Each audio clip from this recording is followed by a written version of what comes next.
할렐루야. 우리가 어려움 당하면 어딘가 피하고 싶습니다.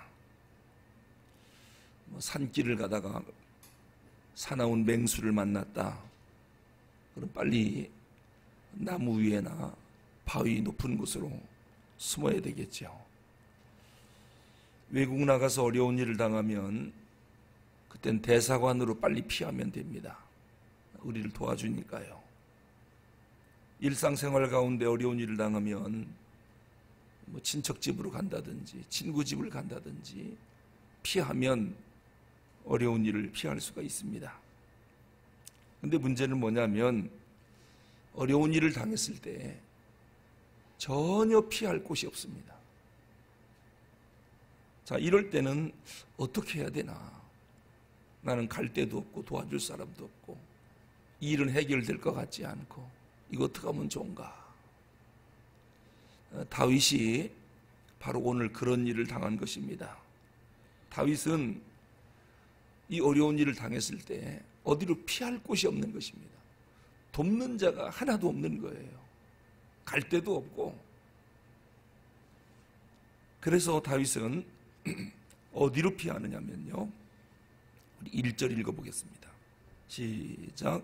여호와여, 내가 주께 피하오니 나를 영원히 부끄럽게 하지 마시고 주의 공의로 나를 건지소서.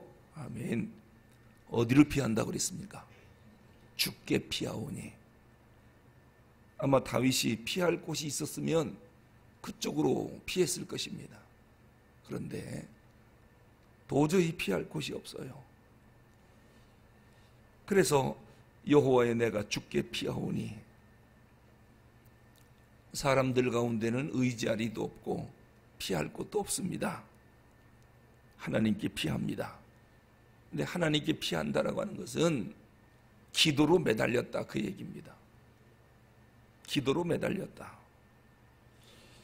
시편 곳곳을 보면 우리 성도들에게 여러 가지 어려운 일들이 많이 다가옵니다.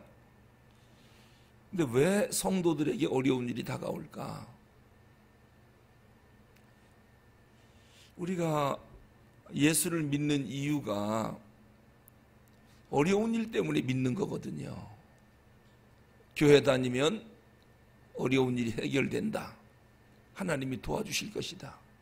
하나님이 복 주신다. 하나님이 고쳐주신다. 그래서 전도받고 교회 왔거든요. 그런데 왜 예수를 믿는 과정 가운데 성도들에게 이런 어려운 일이 올까? 두 가지 이유가 있습니다. 시편 30편에서는 앞서서 봤죠? 영적 교만 때문에 어려운 일이 옵니다. 영적 교만. 겸손해지라고 어려운 일이 오죠. 사람은 고난을 당하지 않으면 교만해서 못 씁니다. 근데 어려운 일을 당하면 사람이 할 말이 없어집니다. 아주 겸손해집니다. 왜 성도들에게 영적으로 어려운 일들이 계속 올까? 영적 교만 때문에 그래요. 근데 오늘 시편 31편에서는 왜 성도들에게 영적인 어려운 일들이 계속 오느냐? 영적 싸움이기 때문에 우리에게 어려운 일이 오는 겁니다. 만약에 우리가 이 땅 살면서 마귀에게 종로로 탄다면 이런 어려운 일들이 안 올 것입니다. 별로 큰 어려움이 없을 거예요. 세상 사람들이 우상을 섬기듯 우리도 그냥 열심히 우상 섬기고, 세상 사람들 탐욕을 부리듯 우리도 열심히 탐욕을 부리고 쾌락을 즐기고 그저 마귀가 시키는 대로 하고 살면 마귀가 우리를 공격하지 않습니다. 뭐 공격할 필요가 없겠죠. 왜냐하면 자기 종이니까. 그런데 우리가 예수를 믿으면서 하나님을 알게 됐고 진리를 알게 된 거예요. 그래서 세상 사람들이 사는 모습대로 살 수가 없어요. 마귀가 원하는 대로 살 수가 없어요. 그러니까 마귀가 우리를 적으로 생각하는 거예요. 왜? 자기 뜻을 따르지 않으니까요. 절대로 그냥 두지 않습니다. 대부분 세상 사람들은 마귀의 종으로 삽니다. 설령 마귀가 공격한다 해도 심하게 공격도 안 하지만 작은 공격이라도 세상 사람은 영적 감각이 없기 때문에 답답한 줄 모릅니다. 여러분, 세상 사람들 쾌락을 즐길 때 가슴 답답하지 않느냐 물어보세요. 좋기만 하구만. 탐욕을 부리는 사람한테 가서 물어보세요. 그거 가슴 답답하지 않습니까? 두려움 없습니까? 왜 두려움이 생깁니까? 내가 욕심을 부리는데. 전혀 영적인 감각이 없습니다. 그래서 죄를 지으면 그걸 자랑을 합니다. 나 어제 어떤 데 가서 어떤 쾌락을 즐겼다, 어떻게 놀았다. 이게 자랑거리거든요. 그런데 하나님을 믿는 사람들은 그런 자리에 가기만 해도 가슴 떨리고 두렵고, 왜요? 영적 감각이 살아있기 때문입니다. 탐욕을 부리면 이게 겁부터 나는 거예요. 영적 감각이 살아있기 때문입니다. 그래서 마귀의 조그마한 공격에도 우리는 통증을 느낍니다. 누군가가 무슨 말만 해도 가슴 아픔을 느끼고, 과거에 지은 죄가 생각나서 가슴 통증을 느끼고, 어떤 사람은 마귀의 공격이 너무 커서 아주 죽을 지경에 이르는 사람도 있습니다.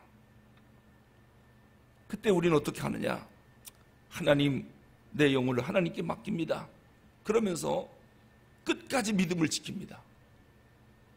보통 믿음이 없는 사람들은 조금만 어려운 일이 오면 포기하고 도망가 버립니다. 근데 우리는 내 영혼을 하나님께 맡길지언정 끝까지 믿음을 지킵니다. 자, 우리 5절을 볼까요? 어떻게 믿음을 끝까지 지키는지. 5절 시작. 내가 나의 영을 주의 손에 부탁하나이다. 진리의 하나님 여호와여 나를 속량하셨나이다. 내가 나의 영을 주의 손에 부탁하나이다. 어디서 많이 들어봤지요? 예수님이 십자가상에서 아버지여 내 영혼을 아버지 손에 부탁하나이다. 그리고 십자가에 죽으셨습니다.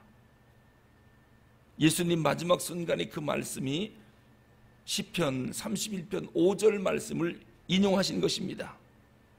그런데 이 말을 하고 죽은 믿음의 선배들이 참 많습니다. 그게 바로 순교자들입니다. 순교자들. 아버지여 내 영혼을 아버지 손에 부탁하나이다.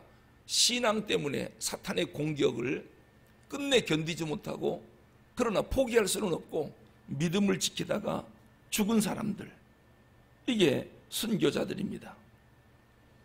오늘 우리는 이 땅에 살면서 믿음의 선한 싸움을 싸우고 있는 사람들입니다. 근데 우리가 전쟁을 해봐도 그렇지요, 일방적으로 이기는 경우는 별로 없습니다. 우리가 전쟁에서 이겼다 할지라도 적군도 많이 죽지만 아군의 피해도 꽤 큽니다. 아군의 피해가 전혀 없이 일방적으로 이기는 경우는 흔치 않습니다. 마귀가 우리를 공격할 때도 그렇습니다. 우리가 마귀의 공격에서 최후 승리를 하겠지만 마귀도 물리치지, 마귀도 패하지만 공격당한 우리에게도 상당한 피해가 있습니다.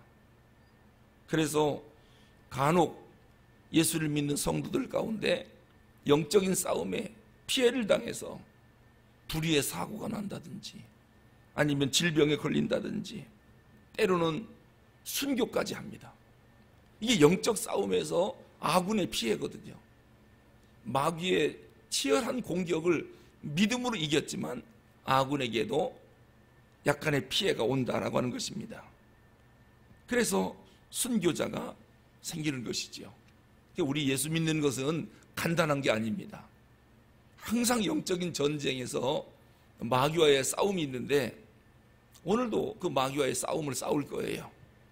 우린 믿음으로 끝까지 마귀를 물리칠 거지만 우리 자신에게도 영적인 피해가 올 수 있다라고 하는 것입니다. 하지만 그런 피해가 온다고 해서 내가 믿음을 포기하겠습니다. 결코 그럴 수는 없습니다. 하나님, 내 영혼을 아버지 손에 부탁하나이다. 죽을지언정, 순교를 당할지언정, 내 생명을 뺏어갈지언정 우리는 영적인 전쟁에서 포기할 수가 없고 사탄에게 질 수가 없습니다.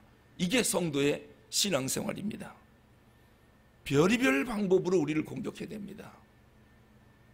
특히 여러분이 교회에서 중직을 맡으면 맡을수록 공격이 심합니다. 기도하면 할수록 공격이 심합니다. 왜냐하면 영적으로 살아있기 때문이죠. 마귀의 종노릇하면 마귀가 별로 관심이 없어요. 공격도 안 해요. 교회도 그렇습니다. 약한 교회, 그냥 놔둬봤자 별거 아닌 교회는 마귀는 관심도 없어요. 전 우리 두레교회가 대단한 교회라고 하는 것은 지금 영적 전쟁 치르는 걸 보니까 이게 보통 교회가 아니에요. 두레교회가 시시한 교회였으면 마귀는 관심도 없고 이런 전쟁 일으키지도 않습니다.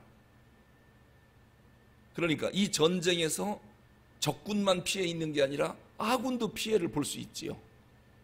아픔을 겪을 수 있습니다. 그러나 그렇다고 우리가 손들고 항복할 수는 없잖아요. 마귀와의 전쟁인데, 이단과의 전쟁인데. 승리는 이미 결정됐습니다. 이제는 시간만 남았을 뿐이에요.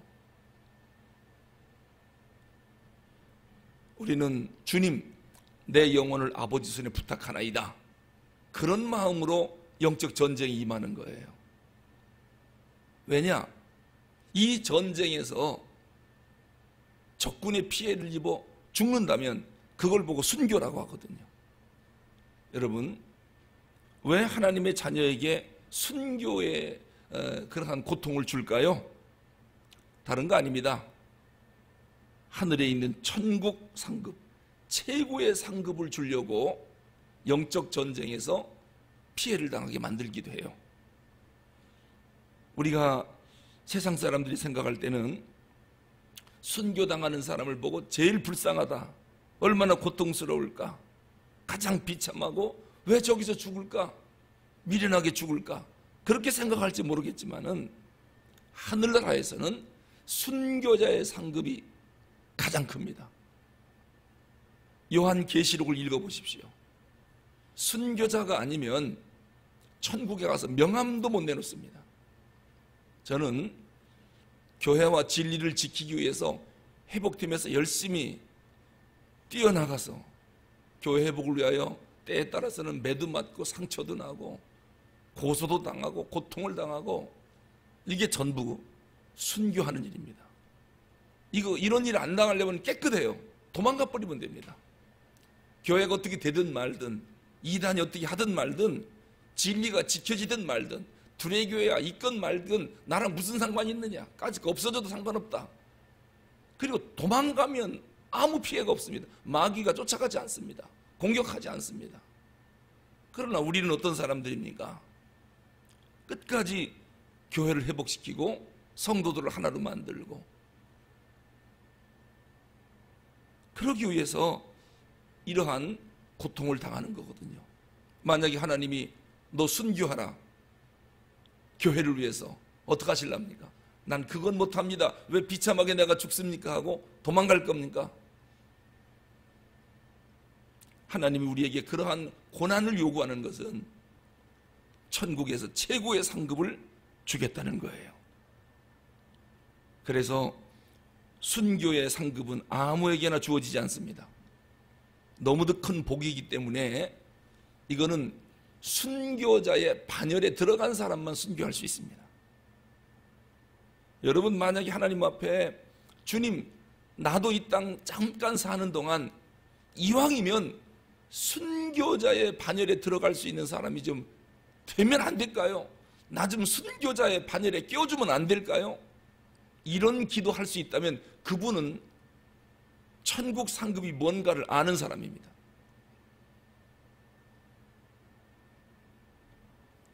그러므로 억울한 일을 당한다 할지라도, 심지어는 억울하게 순교를 당한다 할지라도 우리는 두려움에 빠질 게 아니라 끝까지 주님 의지하고 승리해야 됩니다. 대표적인 사람이 스데반 아닙니까? 한국 교회에서도 보면 손양원 목사님이나 주기철 목사님이나, 이 주기철 목사님이 마지막 죽임을 당할 때 일본 순사가요, 너무도 아까운 분이에요. 이분을 죽이면은 일본은 큰 죄를 짓는다는 걸 알고 있었어요. 그래서 주기철 목사님에게 살그마니 가서 예수 모른다고 하고 신사참배, 그냥 마음으로는 하나님을 섬기면서 고개만 까딱하라고 그랬거든요. 그러면 살려주겠다고, 이 고통 안 주겠다고요. 그런데 주기철 목사님이 주님은 나를 한 번도 배반한 적이 없는데 나는 고개 한 번 내 생명 살겠다고 까딱, 난 형식적으로라도 고개 까딱 못합니다. 그런데 워낙이 고문이 심하니까요, 마음이 흔들렸어요. 사람이 너무너무 고통스러우면 그냥 포기해버릴까 이런 생각이 들거든요. 왜냐하면 물고문, 고춧가루 고문 거꾸로 매달아 놓고 매 맞고 이런 건 아무것도 아니에요. 주기철 목사님이 제일 고통스러웠던 것은, 죄송합니다마는 남성 생식기에 심지를 꽂아 놓고요, 휘발유 불을 붙여버렸어요. 그래서 나중에는 소변을 못 봤어요. 막 배는 불러오는데 소변이 못 나가는 겁니다. 이 고통 때문에 주기철 목사님이 차라리 내가 예수를 모른다고 할까. 그래서 그 사모님이 면회 오셨을 때 내가 좀 한번 신사참배 까딱할까. 근데 마지막 죽음을 앞두고요, 일본 순사가 집에 가서 어머니하고 한번 하직 인사하고 오라고 집으로 보냈거든요. 그래서 그 걷지도 못하는 몸을 이끌고 간신히 집에 와서 어머니에게 마지막 인사하고 이제 죽으러 가는 겁니다. 근데 어머니하고 아내가 갑자기 주기철 목사님이 오신 겁니다. 석방돼서 오는 것은 딱 한 가지밖에 없어요. 신사에 까딱하고 절하는 거거든요. 그러니까 석방돼서 나왔지요. 오해를 한 거죠. 마지막 죽기 전에 어머니하고 아내 얼굴 보라고 잠깐 보내줬는데, 그때 아내가 뭐라는 줄 압니까? 아니, 목사님이 어떻게 하나님을 배반합니까? 집에 들어오지 마십시오. 그리고 교회로 받아들이지 않았습니다. 가서 죽어야지. 어떻게 신사에게, 우상에게 절하고 살아올 수가 있습니까? 그래서 받아들이질 않았어요. 결국 내쫓아버렸습니다. 가서 죽으라고요. 그런데 사실은 마지막 얼굴 보라고 보내준 건데 항복하고 온 줄 알고, 그 사모 마음이 왜 받아들이고 싶지 않았겠습니까? 좀 고개 한 번만 까딱하면 살 수 있는데, 살려주겠다고 하고 이 고통을 안 주겠다는데 끝내 죽음을 선택하라고 집에 못 들어오게 했습니다. 그래서 주 목사님이 결국 집에도 못 들어오고 다시 감옥으로 간 겁니다. 그리고 거기서 마지막 죽는데 유언을 했습니다. 하나님, 이 민족을 제발 살려주십시오. 두 번째는, 내가 죽으면 돌박산에 묻어줘. 평양 항상 기도하던 산이 있거든요. 그 돌박산에 나를 묻어달라. 왜냐? 나는 죽어서도 이 민족 회복을 위해서 기도하겠다는 거예요. 이 민족 해방을 위해서. 그리고 사모에게 부탁하기를, 마지막 유언 남긴 겁니다. 홀로 계신 어머니를 좀 봉양해 주시오. 그리고 마지막 세 번째 유언이 뭐냐면, 따뜻한 숭늉 한 그릇 마시고 싶소. 그리고서 순교를 당했습니다. 이것이 우리 믿음의 사람들이 걸어가는 신앙의 길이에요. 그 소중한 주기철 목사님에게 왜 이런 고통이 왔을까요? 하늘에서 최고의 상급을 주고 그 피를 땅에 뿌림으로 인해서 한국 교회를 축복하고 싶었던 거예요. 결국 하나님의 은혜로 해방이 됐고 이 땅에 가장 빠른 기독교 부흥을 이루게 된 것은 순교자의 피가 이 강산에 흐르고 있기 때문입니다. 그 믿음을 우리가 이어받아야 되는데 우리는 지금 예수님 때문에 고통받고 순교하겠다는 사람이 없고 조금만 어려우면 다 도망가겠다는, 싫다는 거예요. 교회를 지키고 복음을 지키고 진리를 지키겠다는 사람이 없어요. 조금만 피해가 오면 다 도망가려고 그래요. 하나님 나를 순교자의 반열에 넣어주면 너무너무 좋겠습니다. 주를 위해서 이 땅 한 번 왔다 죽는 거 이왕이면 복음 때문에 순교당하여 세상을 떠났으면 좋겠습니다. 우리가 이런 기도만 할 수 있다면 우리 기도를 통해서 교회 회복은 말할 것도 없고 한국 교회를 다시 살릴 것입니다. 기도하겠습니다.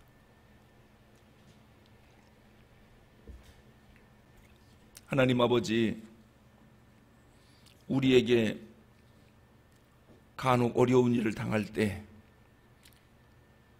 피할 곳이 없는 그러한 어려운 일이 올 때가 있나이다. 사람을 찾아갈 수도 없고 의지할 때도 없고 도와달라고 매달릴 때도 없고, 그래서 새벽마다 주님 앞에 나와 여호와여 내가 주께 피하오니 전능하신 하나님 앞에 기도로 매달릴 수밖에 없어서 오늘도 새벽을 깨웠나이다. 하나님 아버지, 왜 우리에게 이러한 어려운 일들이 원치 않게 오는 것입니까? 그것은 다름 아니라 성도의 삶은 영적인 전쟁의 연속이다. 네가 하나님 앞에 바로 서려고 하니까 사탄이 적으로 알고 공격해오는 것이다. 주님 알겠습니다. 이 영적 전쟁에 결코 포기하지 않겠습니다. 반드시 기도하여 승리할 것입니다.